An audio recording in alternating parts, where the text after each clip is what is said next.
आज के इस वीडियो में हम जानेंगे महाशिवरात्रि की व्रत कथा के बारे में। तो बने रहे मेरे साथ अंत तक। दोस्तों, एक बार एक चित्रभानु नाम का एक शिकारी था जो जानवरों की हत्या करके अपने परिवार को पालता था। वह एक साहूकार का कर्जदार था, लेकिन उसका ऋण समय पर न चुका सका। इस कारण साहूकार क्रोधित हो गया और क्रोधित साहूकार ने शिकारी को शिव मठ में बंदी बना लिया। संयोग से उस दिन शिवरात्रि थी। शिकारी ध्यान मग्न होकर शिव संबंधित धार्मिक बातें सुनता रहा। चतुर्दशी को उसने शिवरात्रि व्रत की कथा भी सुनी। शाम होते ही साहूकार ने उसे अपने पास बुलाया और ऋण चुकाने के विषय में बात की। शिकारी अगले दिन सारा ऋण देने का वचन देकर बंधन से छूट गया।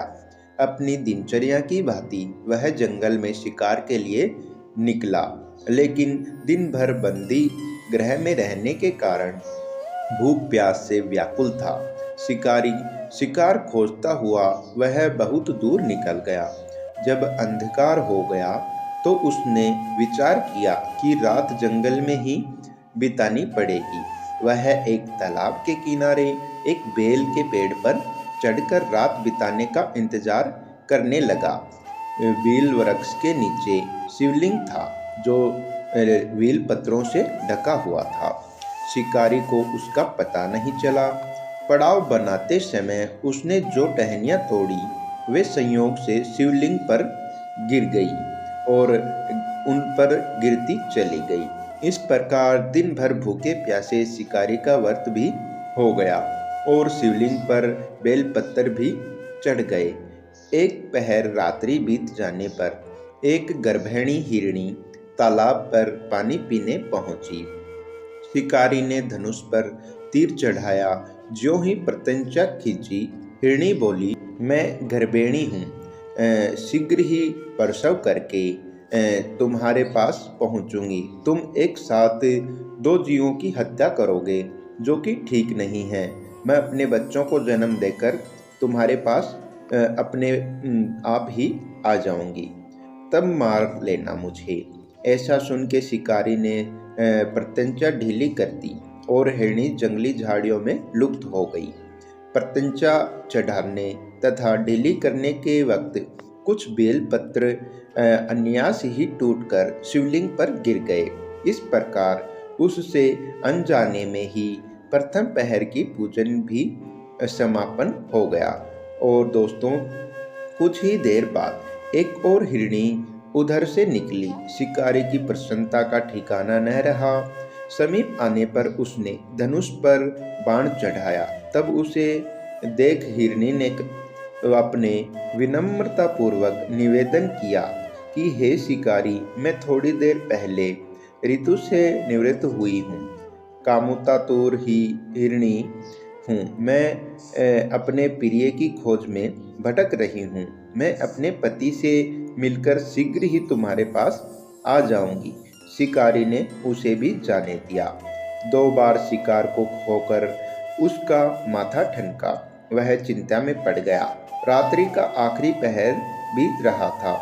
इस बार भी धनुष से दोस्तों लगकर बेलपत्र शिवलिंग पर गिरे तथा दूसरे पहर की पूजा भी संपन्न हो गई।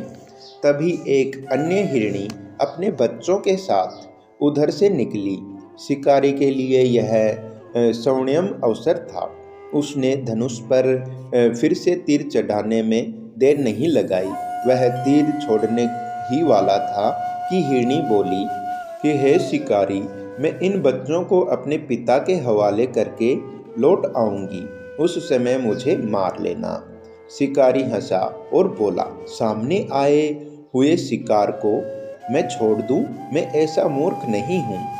इससे पहले मैं 2 बार अपना शिकार खो चुका हूँ। मेरे बच्चे भूख प्यास से व्याकुल हो रहे हैं।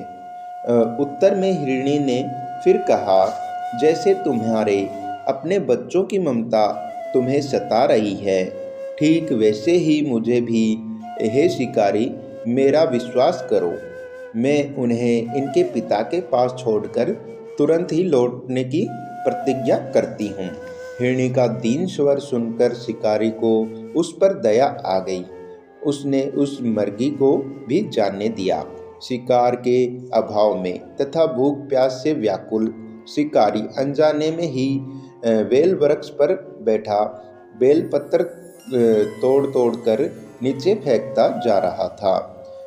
पो फटने को हुई तो एक हष्ट-पुष्ट मर्ग उसी रास्ते पर आया। शिकारी ने सोचा कि इसका शिकार वह अवश्य करेगा। शिकारी की तनी प्रत्यंचा देखकर मर्ग विनीत स्वर में बोला, हे शिकारी, यदि तुमने मुझसे पूर्व आने वाली 3 मर्गियों तथा छोटे छोटे बच्चों को मार डाला है तो मुझे भी मारने में विलंब न करो, ताकि मुझे उनके वियोग में एक क्षण भी दुख न सहना पड़े। मैं उन हिरनियों का पति हूँ। यदि तुमने उन्हें जीवन दान दिया है तो मुझे भी कुछ क्षण का जीवन देने की कृपा करो। मैं उनसे मिलकर तुम्हारे समक्ष उपस्थित हो जाऊंगा। मर्ग की बात सुनकर ही शिकारी ने सामने पूरी रात का घटना चक्र घुमा गया और उसने सारी कथा मर्ग को सुना दी। तब मर्ग ने कहा, मेरी तीनों पत्नियों जिस प्रकार प्रतिज्ञाबद्ध होकर गई हैं, मेरी मृत्यु से अपने धर्म का पालन नहीं कर पाएंगी। अतः जैसे तुमने उन्हें विश्वास पात्र मानकर छोड़ा है, वैसे ही मुझे भी जाने दो। मैं उन सबके साथ तुम्हारे सामने शीघ्र ही उपस्थित होता हूँ। शिकारी ने उसे भी जाने दिया। इस प्रकार प्रातः हो गई और उपवास, रात्रि जागरण तथा शिवलिंग पर बेलपत्र चढ़ने से अनजाने में ही पर शिवरात्रि की पूजा पूर्ण हो गई।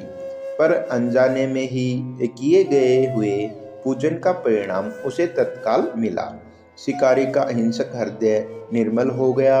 उसने भगवान भक्ति का भी वास हो गया।